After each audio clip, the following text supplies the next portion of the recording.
하나님께서 저희들에게 주신 말씀은 멈추지 않는 하나님의 이야기 사도행전 28장 마지막 설교를 하는 시간이 되었습니다. 사실 1년 한 2, 3개월 동안 사도행전을 강해하면서 이 마지막 오늘 시간 마지막 시간이니까 좀 멋있게 좀 결론을 맺는 어떤 그런 시간이어야 되는데, 오늘 본문의 말씀은 어떤 결론을 우리에게 주지 않고 있다라는 것입니다.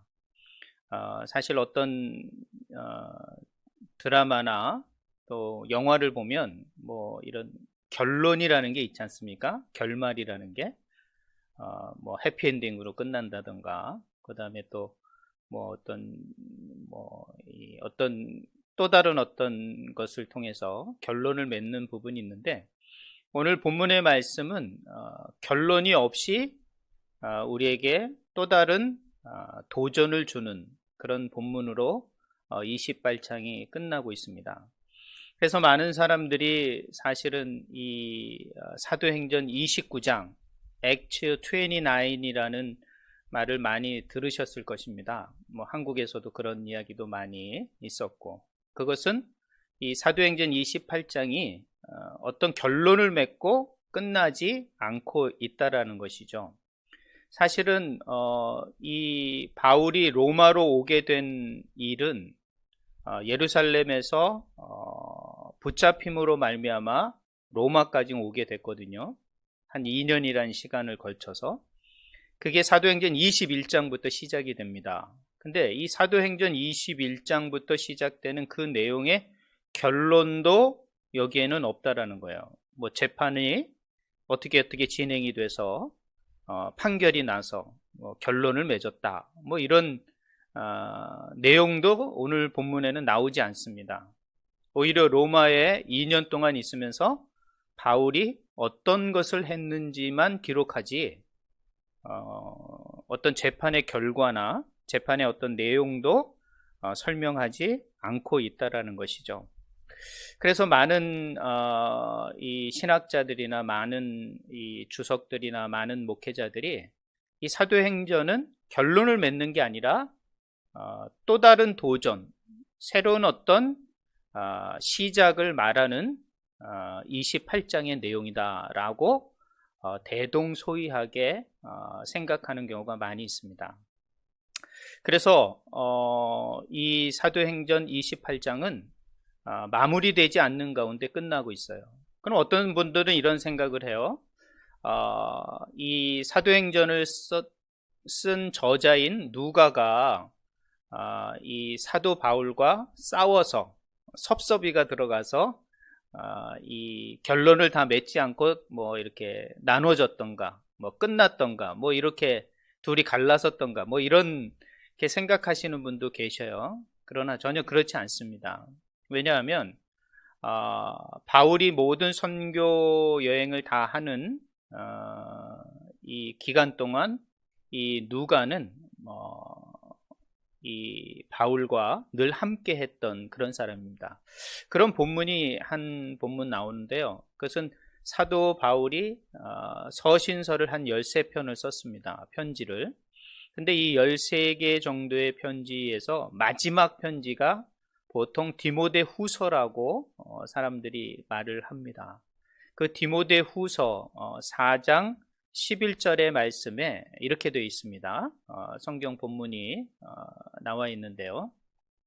여기에 보면 누가만 남아 있구나 이렇게 되어 있습니다. 그리고 네가 올 때 이 마가도 데리고 와라 라는 본문이 디모데 후서 4장에 나오고 있습니다. 이 말은 뭐냐면은 이 마지막까지 누가 바울과 함께 했던 사람이 누구냐? 바로 누가였다라는 것이죠. 그러니까 누가가 이 사도행전을 마무리 짓지 않는 것은 어떤 목적이 있었던 것이죠. 이유가 있었던 것이죠. 그러니까 의도한 거예요. 어떤 결론을 맺지 않고 또 다른 어떤 내용을 전달하고자, 또 다른 어떤 의미를 제공하고자 전달하고자 이 누가는 마무리를 짓지 않고 있었다라는 것을 우리는 알 수가 있습니다. 그러면 왜 이렇게 마무리를 지지 않았을까라고 생각했을 때 우리는 그렇게 생각해요.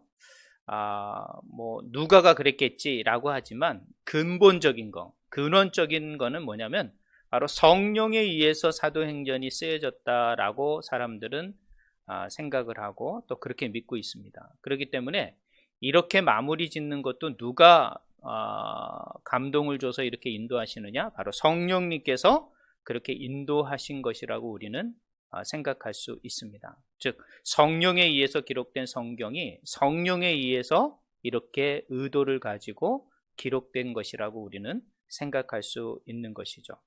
자, 그러면 왜 성령님께서는 이렇게 사도행전을 마무리 짓지 않고 끝내셨을까? 오늘 그것에 대해서 저와 여러분이 좀 말씀을 나누려고 합니다. 그래서 사도행전 28장 마지막 설교지만 사도행전을 통한 또 하나님의 복음의 말씀이 도전하는 것은 여기서 끝나는 것이 아니라 우리의 삶 속에서 끝나지 않고 멈추지 않고 계속되는 이야기가 되어야 된다. 계속되는 우리의 삶의 모습이 되어야 된다는 것을 28장을 통하여 저와 여러분들은 한번 깊이 있게 생각하고 또 깨닫고 또 결단하는 그런 시간이 되었으면 좋겠습니다. 자, 이렇게 사도행전은 어떤 결론을 맺지 않고 끝나고 있기 때문에 많은 사람들이 이 사도행전에 대해서 이렇게 많은 이렇게 연결을 하고 있습니다. 그 중에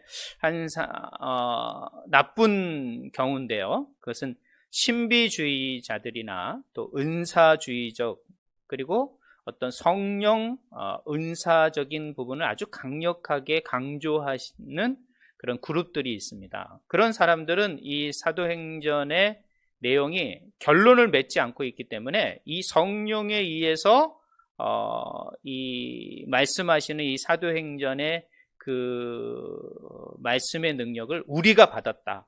그래서 우리가 하는 모든 이런 사역은 이 사도행전을 잇는 그런 하나님의 성령의 역사이다. 이렇게 말을 하는 사람들이 있어요.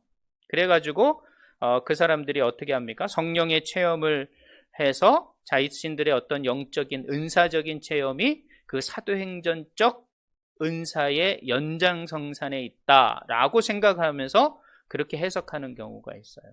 또 뭐 구원파라든가 또 뭐 다미성교회나 다 그런 사람들이 다 이런 사도행전과 요한계시록을 그렇게 연결해서 잘못된 해석을 하시는 사람도 있습니다. 그리고 뭐 아까도 제가 말했지만 액트 29과 같이 선교적 측면에서 이 마지막 종말론적인 측면에서 이 하나님의 나라에 대한 마지막을 우리가 이 사명을 감당해야 된다는 액트 29에 대해서는 또 좋은 해석으로 이렇게 연장성산해서 얘기하시는 분들도 있어요. 자, 이렇게 많은 선교단체나 어떤 그룹들이 이런 사도행전이 아직 결론 내지 않는 것에 대해서 여러 가지 의견과 견해들이 있다는 것을 우리는 알 수 있습니다. 자, 그러면서 제가 아까 말한 것처럼 종말론적인 삶을 살아가는 것, 이것이 사실은 이 사도행전 28장을 마무리하면서 누가가 우리에게, 성령님께서 우리에게 전달해 주고자 하는 말씀이 아니겠는가 생각해요. 여러분, 우리는 지금 종말론적인 삶을 살아가는 사람들입니다. 즉 종말을 살아가는 것이죠. 예수 그리스도 초림부터 예수 그리스도의 다시 오심 재림까지의 기간을 종말이라고 말합니다. 그래서 저와 여러분들은 지금 종말론에 살고 있는 거예요. 그럼 마지막이라는 삶을 살아가는 저와 여러분, 이 마지막 시대를 살아가는 사람들은 가끔 이런 생각을 하는 경우가 있어요. 자, 이 마지막을 살아가는 사람은 반드시 무엇에 집중하셔야 되냐면 이 현실과 현재, 지금이라는 시간에 집중하셔야 돼요. 많은 사람들이 종말론적 그러면 미래적인 것, 미래에 뭔가 좋아질 거야, 미래는 뭔가 달라질 거야, 미래가 뭔가 좋은 거야, 뭐 이렇게 생각해서 지금 현실에 집중하지 못하고 지금이라는 상황을 집중하지 못하고 회피하고 피해서 미래라는 시간만을 바라보는 사람들, 뭐 이 사람들이 다 어떤 은사적인 사람들, 어떤 그런 이런 이 구원받는 구원파의 경우도 다 이런 잘못된 생각에서 그런 행동이 나올 수 있어요. 그러니까 종말론적인 삶을 살아간다는 것, 마지막 시대를 살아간다는 이 그리스도인에게는 이 현실, 이 현재라는 삶을 어떻게 집중해서 사느냐가 아주 중요한 삶의 모습이라는 것을 여러분이 기억하셔야 돼요. 그러니까 이 지금 현재라는 삶을 잘 극복해 갈 때 우리는 사실 이 미래라는 시간도 소망할 수 있게 되는 거예요. 이 현실이라는 삶을 포기하고 그냥 기다리고만 있고 아무 액션을 취하지 않는다면 결코 미래는 우리들에게 소망의 시간이 될 수 없다라는 것을 여러분 기억하셔야 됩니다. 이것이 바로 종말론적인 삶을 살아가는 그리스도인들의 모습이에요. 그러니까 종말론이라는 것은 마지막을 향하는 것이지만 지금 마지막을 향하는 오늘 이 현재를 어떻게 살아내느냐가 중요하다라는 것을 여러분이 늘 기억하셔야 돼요. 이것을 잃어버리면 우리는 종말론적인 삶을 살아가는 것이 아닙니다.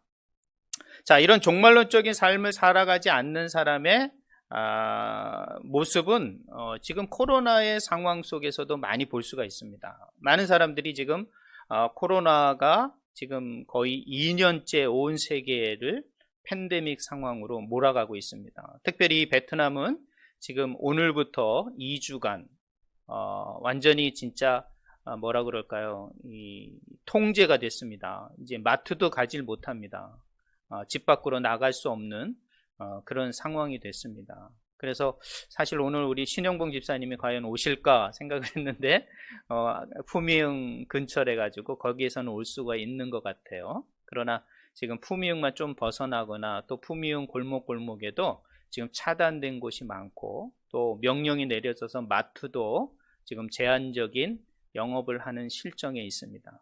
그럼 많은 사람들이 이렇게 생각해요. 이 코로나만 지나가면, 이 코로나만 어려운 시기가 지나가면, 이 문제만 끝나면 그때 뭔가 우리는 다시 할 수 있고 그때 뭔가 새롭게 하면 되지 라고 생각하는 경우가 있다는 거죠. 어떻게 보면 나중에 잘해보자 뭐 이런 생각을 하는 거예요. 그러니까 지금 코로나 팬데믹, 코로나 이런 상황 속에는 아무것도 안 해도 된다라는 거예요. 뭐 예배도, 뭐 신앙생활도, 또 우리 하는 일도, 또 우리 하는 모든 여러 가지 준비하는 일도 나중에 해도 된다는 거예요. 왜? 팬데믹 때문에, 이 코로나 때문에 그런 일을 안 해도 되고 넘어가도 되고 소홀히 해도 되고 집중하지 않아도 된다라고 생각을 하는 것이에요.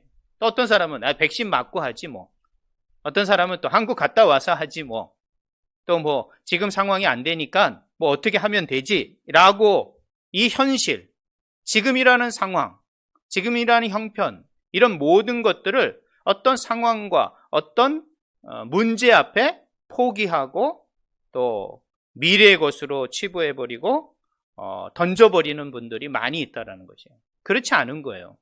그렇게 해서는 이 미래적인 종말론적인 삶에 승리할 수 없다라는 것이에요. 아무리 우리가 지금 상황이 어렵고 지금의 상황이 참 큰 장벽과 어려운 골짜기일지라도 오늘 지금 주어진 하루에 최선을 다하는 삶을 살아가셔야 됩니다. 여러분, 일주일, 2주 동안 우리가 통제되어 있습니다. 그 시간에 아무것도 이제 할 수 없으니까, 밖에도 나갈 수 없으니까 그래 그냥 시간 때우고 지내면 되겠지라고 지낸다면 여러분 어떤 일이 일어나겠습니까? 미래에 여러분에게 좋은 결과적인 내용들이 과연 있을 것인지 있을 수 없는 것입니다. 그것은 종말론적인 삶을 살아가는 성도들의 모습이 될 수 없다라는 것이에요. 그는 마지막 시대를 살아가는 사람의 모습이 아니라는 것이에요. 자, 이렇게 현실에 대한 그런 여러 가지 장애물과 문제와 상황과 현실 앞에 그것을 최선을 다하지 않고 넘기게 되면 두 번째 문제가 생긴다는 거예요. 두 번째 문제는 어떤 문제가 생길까요? 인생을 살아가 보면 여러분이 아시겠지만 코로나가 끝나면 평안하겠습니까? 여러분의 인생에 이제는 하이웨이입니까? 고속도로로 쫙 나가는 평안한 일만 생기겠습니까? 그렇지 않다라는 거예요. 인생을 살아보면 살아오셨지만 하나의 문제가 해결되면 또 다른 문제가 생기고요. 또 다른 문제를 해결하면 그 다음 문제가 또 생기게 되는 거예요. 그러니까 인생은 이런 문제와 어떤 그런 어려운 상황의 연속일 수밖에 없다라는 것이에요. 그렇기 때문에 오늘 우리가 주어진 상황과 현실을 회피하거나 포기하거나 나몰라라 하게 되면 이것은 지나갈 수 있지만, 이 코로나와 이 상황은 지나갈 수 있지만 또 다른 코로나와 비견할 수 있는 그것보다 더한 문제가 왔을 때 여러분 어떻게 하시겠어요?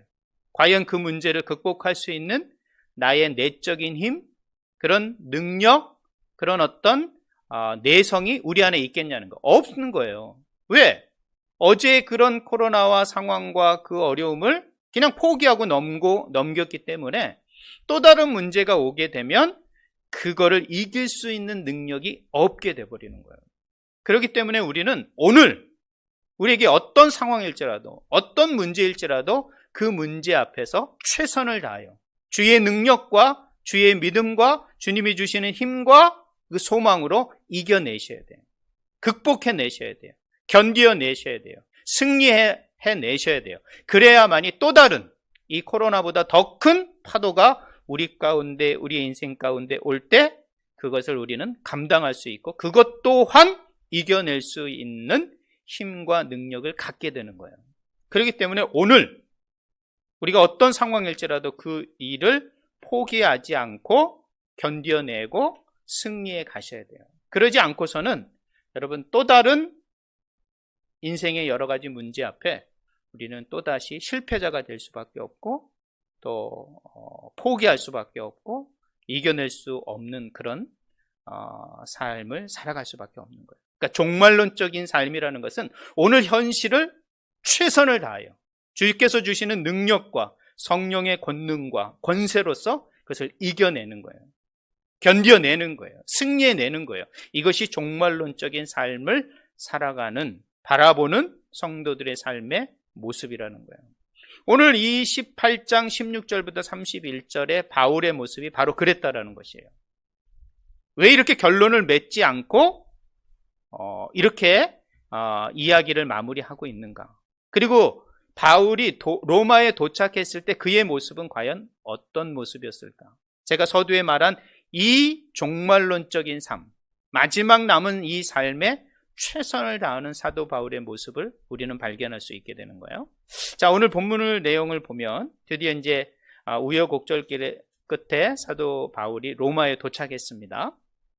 자, 2년의 어떤 재판과 감옥 생활을 통하여 이제 우여곡절 끝에 또 태풍을 이겨내고 하나님의 인도하심으로 말미암아 이제 로마에 도착을 했어요. 자, 로마에 도착을 하면 조금 바로 뭔가 자신의 재판의 문제나 그 자신의 어떤 신분의 문제를 해결하려고 그것부터 해결해야 되지 않겠습니까? 근데 사도 바울의 모습은 그렇지 않아요. 오늘 17절의 내용을 보면 이렇게 되어 있습니다.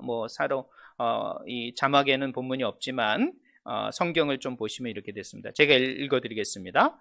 사흘 후에 바울이 유대인 중 높은 사람들을 청하여 그들이 모인 후에 이르되 여러분 형제들이여 내가 이스라엘 백성이나 우리 조상의 관습을 배척한 일이 없는데 예루살렘에서 로마인의 손에 죄수로 내준 바 되었으니 라고 되어 있습니다. 자, 사흘 만에 로마에 도착한 후 사흘 만에 그 로마에 살고 있는 유대인들, 자신의 동족이죠.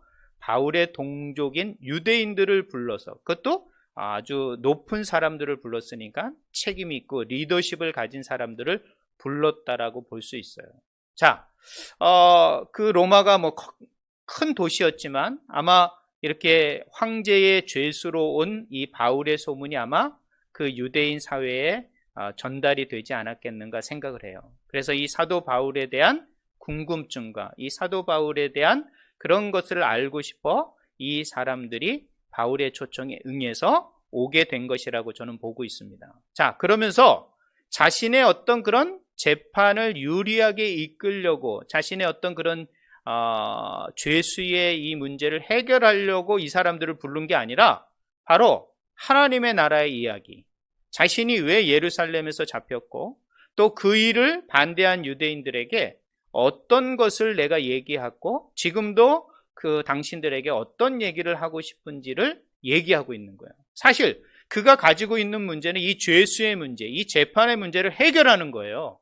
이것만 해결하면 더 자유롭게 복음을 로마에서 그 다른 지역에서도 복음을 전할 수 있지 않겠습니까? 근데 사도 바울은 그 문제를 먼저 해결하는 게 아니에요. 그 문제를 해결하려고 발부둥 치고 그 문제가 해결되면 다른 일을 해야지, 그 다음에 복음을 전해야지 이렇게 생각하지 않고 그 문제가 있었음에도 불구하고 무엇을 하고 있는 거예요? 자신이 여기서 먼저 유대인들에게 복음을 전하고자 하는 그의 모습을 볼 수 있는 거예요. 이것이 바로 어떤 문제, 자신이 넘을 수 없는 그런 상황, 자신이 처리해야 할 그런 현실 앞에서도 그것을 극복하려고 노력할 뿐만 아니라 그 너머에 있는 일들을 사도 바울은 하고 있는 것이에요. 여러분, 이것이 바로 종말론적인 삶을 살아가고 있는 하나님의 백성다운 삶의 모습인 거예요. 자, 그래서 포기하고 잘 되겠지, 한번 뒷거래 해가지고 한번 이 재판에서 이기고 좀 자유롭게 되지, 이렇게 하지 않았다라는 것이에요.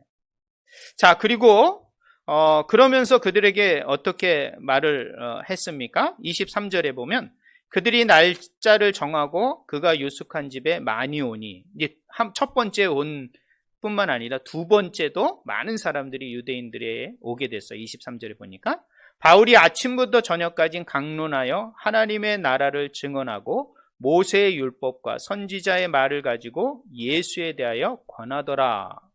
자, 아침부터 저녁까지 무슨 얘기만 하는 거예요? 하나님의 나라를 증언하는 이야기, 구약의 말씀, 예수에 관한 이야기를 증거하고 있다는 거예요. 그러니까 사도 바울은 자신의 문제를 해결하려고, 자신의 현실의 문제를 뭔가 극복하고 뛰어넘은 다음에 뭔가를 하려고 한 것이 아니라 그런 상황이 있음에도 불구하고 더 큰 하나님의 나라의 사역들을 감당하고 있다는 거죠. 성경은 말하고 있습니다. 먼저 그의 나라와 그의 의를 구하라. 먼저. 그러면 나머지 그 모든 것들을 하나님께서는 더하여 주실 것이다 라고 말하고 있는 거죠. 자, 그 문제, 지금의 현실의 문제, 힘든 문제, 주님이 모르신다는 말이 아니에요. 알고 있다라는 거예요. 그러나 그 문제에 허덕여서 진짜 해야 될 일, 우리가 진짜 집중해야 될 일, 진짜 마지막을 향해 가는 성도들의 삶의 모습을 포기하고 내려놓고 뒤로 미루고 있다면 그것은 그리스도인의 종말론적인 삶이 될 수 없다라는 것을 사도 바울은 우리들에게 말해주고 있습니다.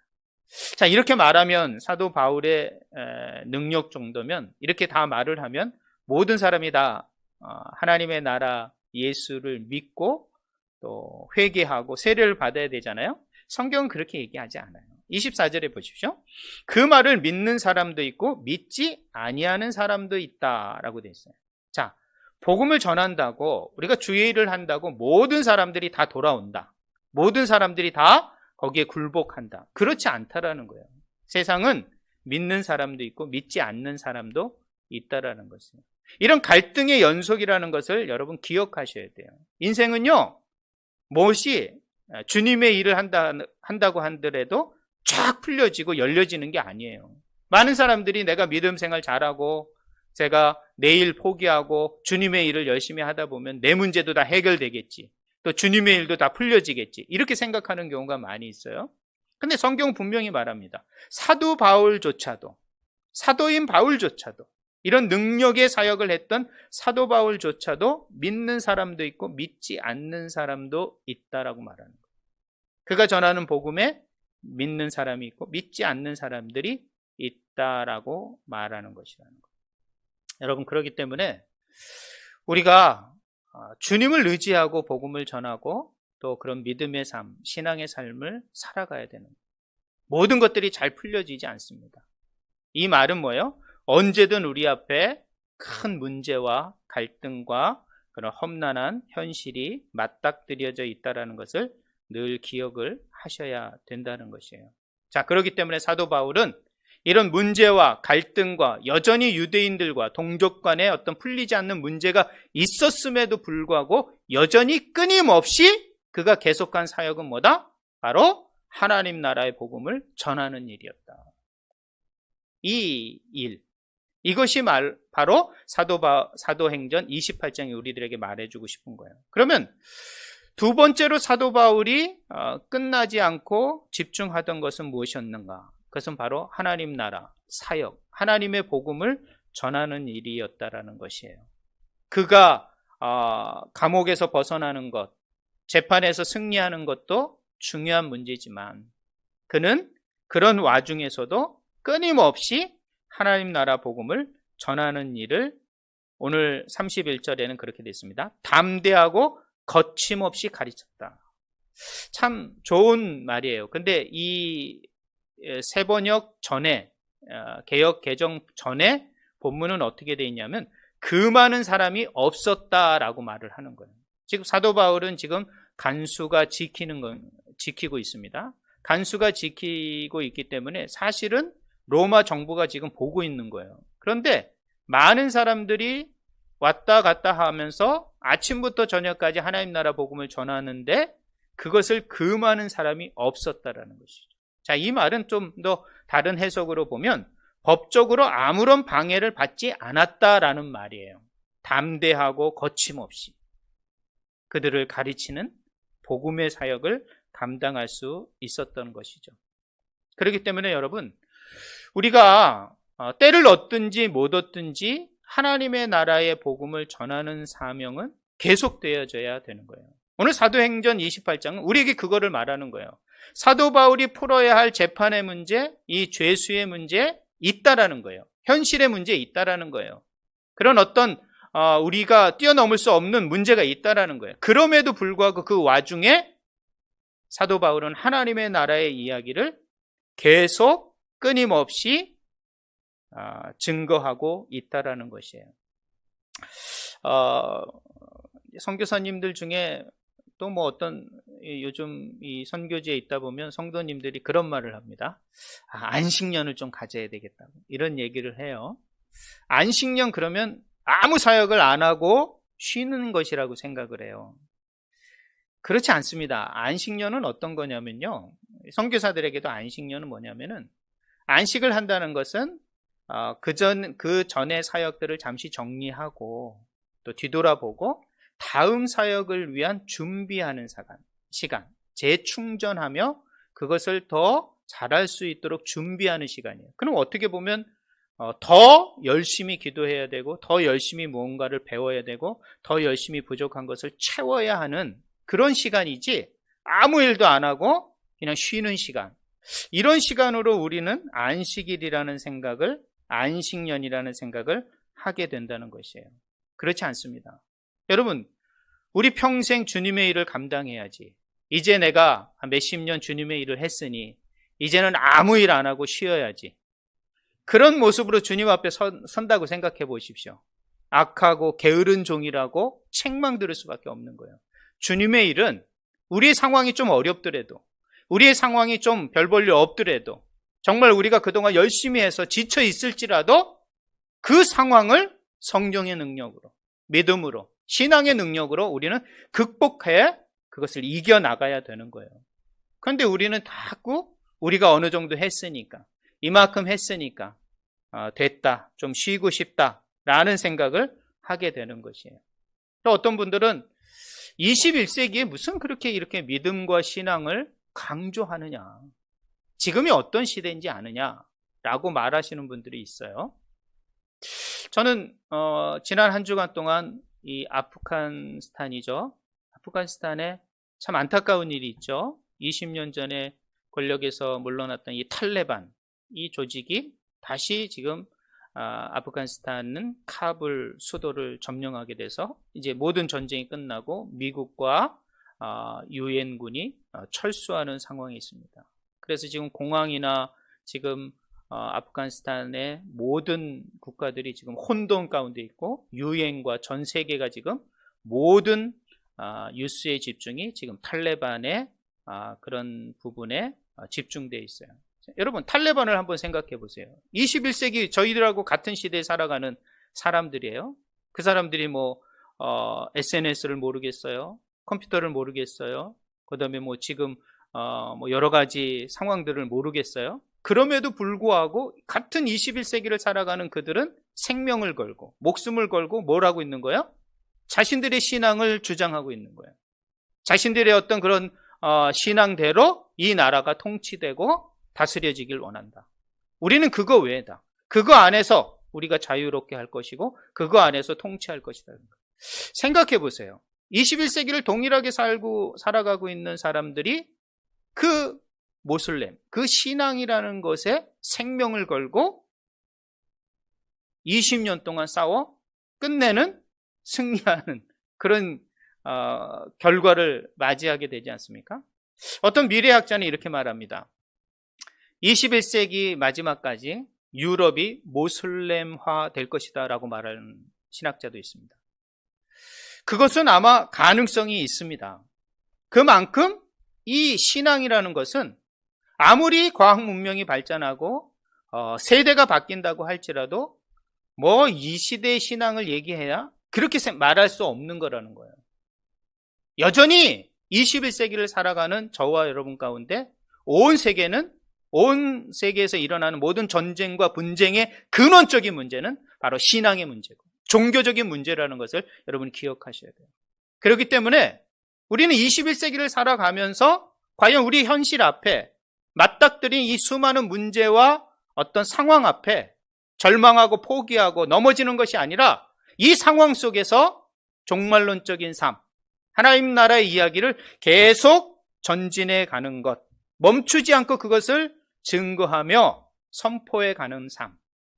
이것이 이 시대를 살아가는 저와 여러분이 승리할 수 있는, 정말 멈추지 않는 하나님의 나라의 이야기를 계속해야 된다고 오늘 누가가 사도행전 28장을 통하여 우리들에게 말하고 있는 거예요. 여러분, 마지막으로 결론을 맺고자 합니다. 하나님 나라 복음은 온갖 방해와 반대를 무릅쓰고 예루살렘에서 출발하여 로마까지 왔습니다. 로마서를 보여주듯이 바울이 로마에 당도하기 전에 이미 예수님을 믿는 사람이 로마에 있었습니다. 적지 않게 있어서 많은 사람들이 바울을 찾아왔다는 내용이 오늘 본문에 있습니다. 그러나 로마에서 복음의 결정적인 확장의 역사는 바로 2년 동안 사도 바울이 감옥에 갇혀 있었지만, 자유롭지 않은 상황이었지만 담대히 많은 사람들에게 복음을 선포함으로 말미암아 그 로마에서의 복음이 확장되었다는 것을 기억하셔야 돼요. 자기의 상황을 뛰어넘어, 자신의 현실을 뛰어넘어 하나님의 나라의 복음을 증거했던 바울에 의해서, 그 2년간에 의해서 로마의 시에 하나님의 복음이 더 확장되었다는 것을 여러분이 기억하셔야 돼요. 그러나 복음은 로마에 도착해서 더 이상 퍼져나갈 곳이 없는 상태는 아니었습니다. 하나님 나라 복음은 아직 땅끝까지 도달하지 않은 것입니다. 땅끝. 많은 사람들은 땅끝 그러면 로마라고 생각해요. 그렇지 않습니다. 로마가 아니라 복음은 앞으로 땅끝까지 전파되기 위해서 온 세상과 연결되어 있는 로마에 당도하게 된 것입니다. 왜? 모든 길은 로마로 통한다라는 말은 우연한 말이 아니에요. 로마에 도착해야만이 이 복음이, 이 능력이, 이 하나님의 나라가 땅끝까지 전달될 수 있기 때문에 사도 바울은 그 어떤 환난과 고난을 통해서도 어디 가기를 소망했던 거예요? 로마에 가기를 소망했던 것이에요. 그리고 그곳에 도착하자마자 자신의 신병과 자신의 재판의 문제를 해결할 것이 아니라 이곳에 하나님의 나라의 복음이 더 확장되고 확산될 것을 위하여 2년 동안 최선을 다하여 수고하고 애썼다라는 것을 기억하셔야 돼요. 그러므로 말미암아 로마에서부터 땅끝까지 사도행전 29장이 시작이 된 거예요. 이 누가는, 이 성령님은 바로 그 얘기를 하시는 거예요. 이제 예루살렘으로 시작한 이 복음이 우여곡절 끝에 모든 박해와 환란을 이기고 로마에 도착해서 그 상황 속에서 사도 바울의 열정적인 복음 증거를 통하여 바울의 복음, 하나님의 나라의 복음이 이 땅에 로마에 충만했으니 이제는 로마를 통하여, 이 로마의 길을 통하여 땅끝까지 이 복음이 전파되기를, 이 사명을 우리가 감당해야 된다는 것을 사도행전 28장과 29장은 우리에게 말하고 있는 거예요. 하나님 나라 복음의 말씀은 예루살렘에서 강력히 퍼졌습니다. 온 유대와 갈라리아와 사마리아에 퍼졌고, 그 다음에 안디옥 교회에 왕성하게 성장을 했고, 마게도니아 지방에서 크게 세력을 얻었습니다. 에베소를 중심으로 소아시아에 크게 전파되었고, 마침내 바울을 통하여 로마에서 세력을 얻게 되었습니다. 예루살렘의 사도들이 예루살렘과 유다와 사마리아 지역에 복음을 전파하는 데 결정적으로 기여했다면, 바울과 소아시아의 지역, 일부 유럽과 로마의 복음을 전파하는 데 바울은 지대한 영향을 끼쳤던 것입니다.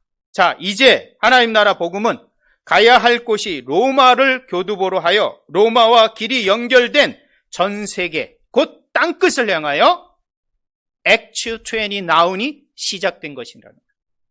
그것이 바로 저와 여러분에게 주어진 지금의 사역이고 종말론적인 삶을 살아가는 하나님의 백성들의 삶이라는 것을 기억해야 되는 것입니다. 사도행전은 승천하신 예수님이 성령으로 복음 증인들을 통하여 계속 행하고 가르치는 것을 기록하고 있습니다. 사도행전을 읽는 우리는 성령을 통해 우리 속에서 계속 역사하시는 예수님을 힘입어 땅끝까지 복음을 들고 나아가는 책임이 있다라는 것을 기억해야 됩니다. 그리고 반드시 잊지 말아야 할 것은 세상의 어떤 나라도, 어떤 권력도, 세상의 가장 큰 권력이었던, 큰 나라였던 이 로마조차도 이 하나님 나라의 복음의 확산을 막을 수 없었다라는 것이에요. 그렇기 때문에 어떤 세상의 나라와 힘이라도 이런 복음의 확장, 하나님 나라의 이 복음의 확장을 막을 수 없다라는 거예요. 주님이 아직 재림하지 않으신 것은 하나님 나라 복음이 온 세상의 끝까지 전파되지 않았기 때문입니다. 주님은 이 땅에 교회를 세우셨습니다. 이 교회를 통하여 하나님은 전 세계 구원받는 사람들을 더하시기를 원하시는 것입니다. 저와 여러분, 호치민 주한교회는 바로 이런 사명에 의해서 설립되고 탄생된 교회입니다. 이런 사도행전적 정신과 책임을 가지고, 사명을 가지고 우리는 이 베트남을 넘어 동남아를 넘어 땅끝까지 하나님의 복음이 계속 전해져야 할 것입니다. 복음의 증인들은, 저와 여러분들은 사도행전을 계속해서 증거하는 것처럼 많은 어려움과 박해를 받을 것입니다. 많은 현실의 장벽 앞에 부딪힐 것입니다. 그러나 우리는 하나님 나라 이야기가 땅끝까지 전파되는 것을 결코 어떤 세력과 이 시대의 어떤 힘으로도 막을 수 없다라는 것을 기억하셔야 됩니다. 위대한 복음의 증인이었던 바울이 사슬의 결박이 되었으나 누구보다도 그의 입에서 나오는 복음의 말씀은 결코 결박할 수 없었다라는 것이 오늘 사도행전 28장의 내용입니다. 그러므로 이 사도행전의 사명을 받은 저와 여러분이, 하나님 나라 그리스도인들이 이 사명을 계속해야 된다라는 것을 말하기 위하여 사도행전 28장은 마무리 지지 않고 있는 것이라는 거예요. 사랑하는 주 안의 성도 여러분, 코로나로 우리의 삶이 참 힘듭니다. 어렵습니다. 그러나 이 현실을 통하여 우리가 해야 할 하나님 나라의 사명, 하나님 나라의 이야기를 멈추지 말고 미루지 마시고 여러분이 있는 곳에서 어떤 상황일지라도, 어떤 곳일지라도 하나님 나라 이야기를 멈추지 않고 중단될 수 없는 이 하나님 나라 이야기를 우리의 삶의 중심에 두고 액트 29을 다시 한번 기록해가는 주인공이 되는 우리 호치민 주한교회 모든 성도들이 되시길 주님의 이름으로 부탁드립니다. 기도하시겠습니다. 하나님 감사합니다.